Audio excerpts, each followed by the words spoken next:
Congratulations after all this time of having your house on the market, keeping it clean, having to leave at all hours. It has finally come in with a contract and we've agreed on everything. So that is awesome. Congratulations.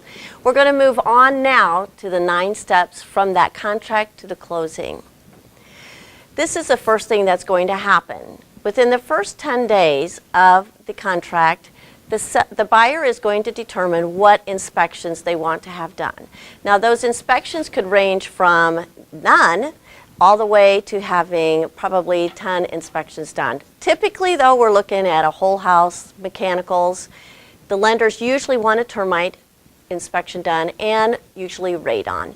Beyond that, there's a whole list of inspections. So just be aware that this is a time when we may be needing to shuffle you in and out again. And during the inspections, keep in mind that I need you to be out of the home. This is the buyer's time. They've paid for this opportunity with their inspectors to actually see what it is that they're buying.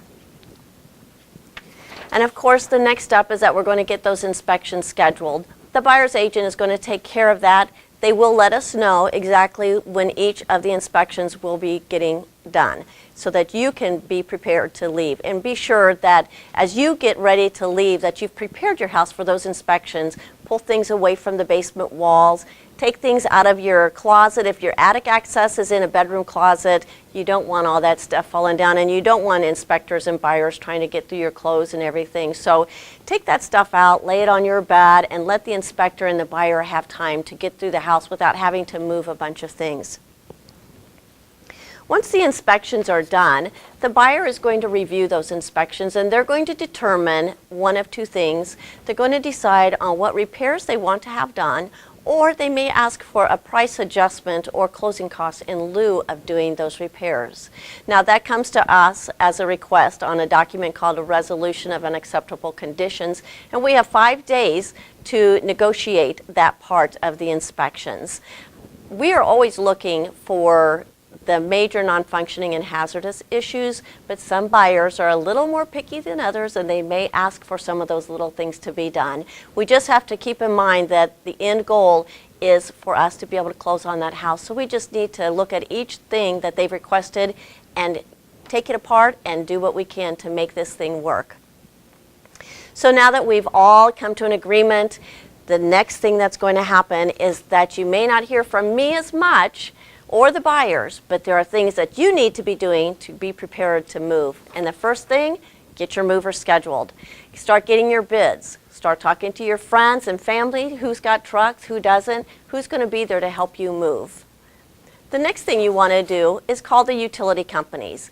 Now, remember that on the contract, it's going to have a closing and a possession day. So if a buyer is closing one day, but they're not taking possession for another 24, 48 hours, the utilities still need to be in your name just because you're the one that's still in the home.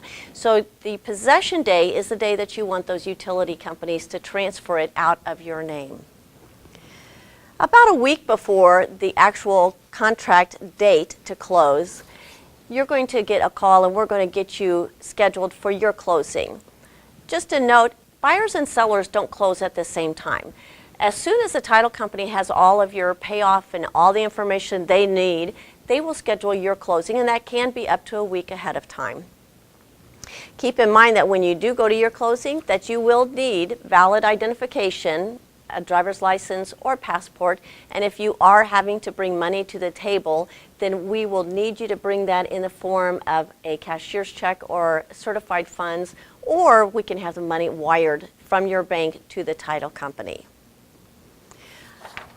1 or 2 days prior to closing, the buyer is going to come through and do a final walkthrough. Now, if they've asked for repairs to be done and we've had that completed, I need to have a copy of the receipts for that work that's been done so I can forward that on over to the buyer so they can see that the work has been completed. They're going to come in and they're going to look at the work that was done to make sure that it was done in a workmanlike manner and in a way that they approve of. They're also going to make sure that there's been no major changes or damage to the home as well. You need to be gone during that time, but it also is a good time for you to leave a note of maybe some of the little things, your mailbox number, garage code number. We can get all of that information together so that we can give that to the buyer when they close on the home. 24 to 48 hours before closing, also before the buyer closes, we're going to get what's called a HUD statement. Now that HUD statement is going to be a breakdown of all the expenses and costs involved with selling your home and closing on it. On that document, it's going to show you if you need to bring money to the table and how much, and or how much money you're going to be taking with you. We will review that, and if you have any questions about it, you feel free to call me or the title company, either one. That's your 8 steps. Your 9th step, congratulations, your home is sold. You're going to be moving out and moving on to your new home, and the buyers are now moving in. Thanks so much. I've enjoyed working with you. I hope you've enjoyed working with me. And if you know anybody who's thinking about buying, selling, or investing in real estate, please pass my name and number along, or better yet, get that information to me and I'll give them a call. Congratulations again.